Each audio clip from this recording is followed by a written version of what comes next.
Bonjour, on est le 26 novembre. Vous allez voir qu'on mange un peu, on mange régulièrement les mêmes choses suivant les saisons. Le potimarron, par exemple, mes enfants ne le mangent que en tourte, donc il y a une tourte au potimarron par semaine. Donc je fais juste une pâte, farine, huile, eau, et je mets les tranches de potimarron et du sel, des épices, et voilà. Je vous montre une autre façon de cuire le pain sans deuxième levée. Donc j'utilise une cocotte, alors soit en pyrex, soit en fonte, pas émaillée à l'intérieur, donc c'est juste voilà. On met de l'huile dans la cocotte et on farine le pain et on cuit comme ça. Il faut juste faire attention s'il y a une poignée sur les cocottes en fonte, que la poignée ne fonde pas. Alors moi j'ai jamais testé la mienne, mais du coup je la dévisse à chaque fois que je l'utilise pour ça. Je lave pas forcément la cocotte entre chaque utilisation. Quand elle me sert que à ça, je la range comme ça. Donc là, en fait, elle a servi et elle a été rangée comme ça. C'est juste de la farine et de l'huile. Voilà. Donc je farine ma boule de pâte. Je la mets. Je fais des grignes ou pas. Ça dépend comment j'ai envie. Je les fais pas tout le temps pareil non plus. Alors c'est une lame de rasoir montée sur un morceau de métal. Donc voilà, comme ça peut être, on fait les grignes comme on veut ou on n'en fait pas et comme ça il explose comme il veut. On met le couvercle et on enfourne à four froid. Du coup la levée va se faire dans le four, en même temps que le four chauffe en fait.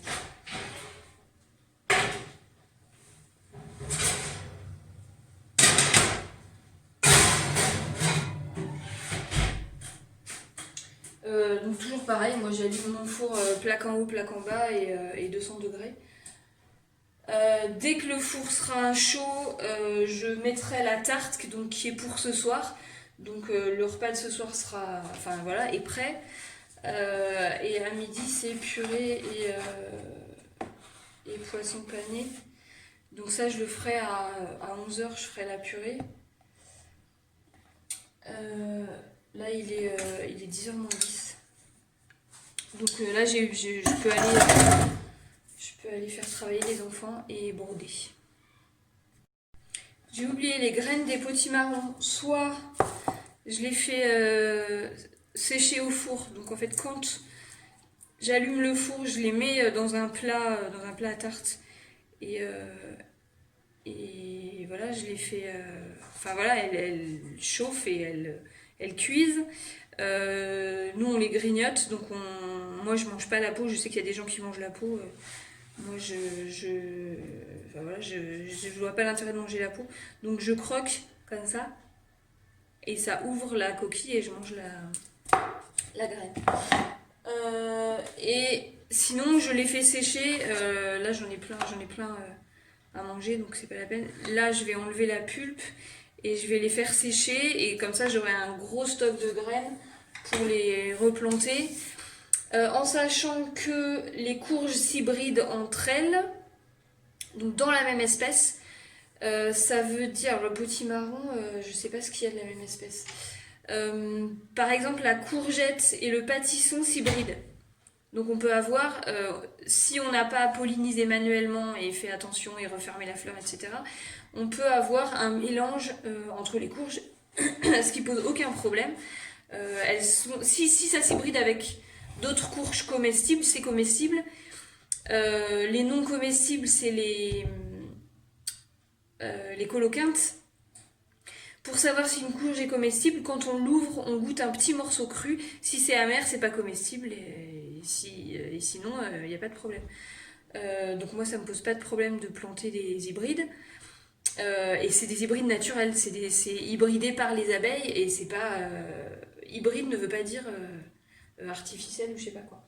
L'année dernière, j'en ai balancé un peu partout en me promenant. Et il y a une...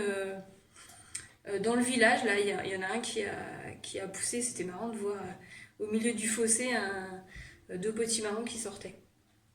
Donc là, je vais le faire et je pense que je vais faire des plants vraiment. Je vais faire des tonnes de plants et j'irai les planter. Il y a plus de chances que ça marche que les graines. Voilà, sur le bord du chemin, enfin partout quoi. Euh, dans les pots de fleurs de la commune, sans rien dire. Bah voilà, je trouve ça sympa. Avec ma deuxième, même principe que ma troisième, je leur fais un récapitulatif de la semaine. Donc elle est en CM2. En dictée, à chaque fois, elle a 3 exercices. Donc c'est toujours les mêmes fichiers. Donc elle a un texte à lire, toutes les règles, et puis elle a 3 exercices à faire. Donc pareil, elle fait dans un cahier. Donc elle a 3 exercices plus la dictée. Cléo, c'est le même principe. Voilà, donc les cases à cocher, sauf que elle écrit pas dedans, enfin il n'y a pas de place pour écrire, du coup elle écrit rien, elle fait tout à l'oral. Singapour, elle a 3 exercices à faire.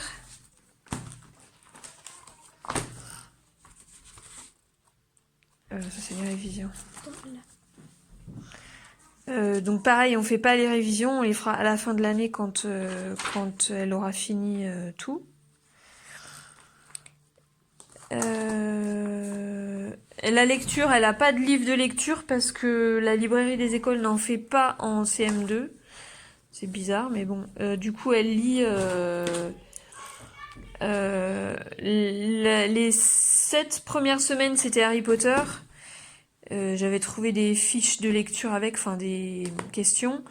Et là, elle fait un rallye. Normalement, ça devait être mythologie, mais comme on n'avait pas accès à la bibliothèque, c'est décalé. Donc c'est Roald Dahl. Donc là, elle a lu Fantastique Maître Renard et elle en a d'autres à lire.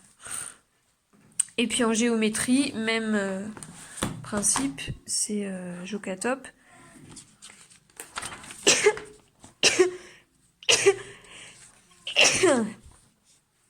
Voilà. Donc elle fait 2 exercices par semaine. T'as quelque chose à dire? Non, c'est bon.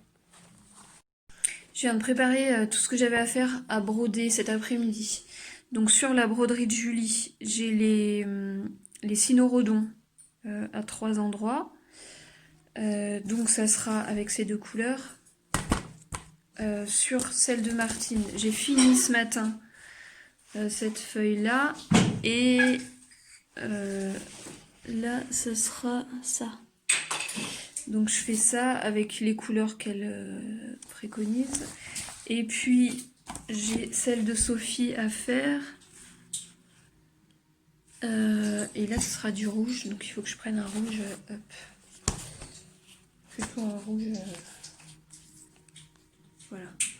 Comme ça. Donc je fais ça cet après-midi. Si jamais j'arrive à finir ces 3 trucs, je pense que je tricoterai. Toujours un truc que je ne montrerai pas. Et voilà. Donc j'ai un truc qui est en train de se faire teindre dans la machine. Là tout de suite je vais coudre vite fait quelque chose qui ira dans la machine pour se faire teindre aussi. Et voilà, après j'ai rien d'autre de spécial à faire. Voilà le pain cuit. Bon là ça fait plusieurs heures.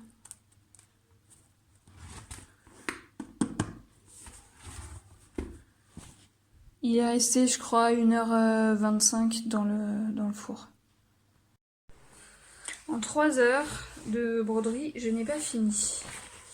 Donc j'ai fait ce motif là, celui-là, et j'ai juste fait les... on voit pas grand chose, vous verrez demain à la lumière, les baies d'églantier. Donc ici et là j'ai commencé. Et voilà, et j'ai pas fini. Donc en 3 heures, on n'avance pas vite et j'ai fait que ça. Du coup j'ai pas fini, donc je suis dégoûtée. Enfin, bon, donc demain matin je fais ça. Ce soir je tricote. Et voilà. Et donc là je vais prendre la douche et il faut que je fasse le montage. À demain.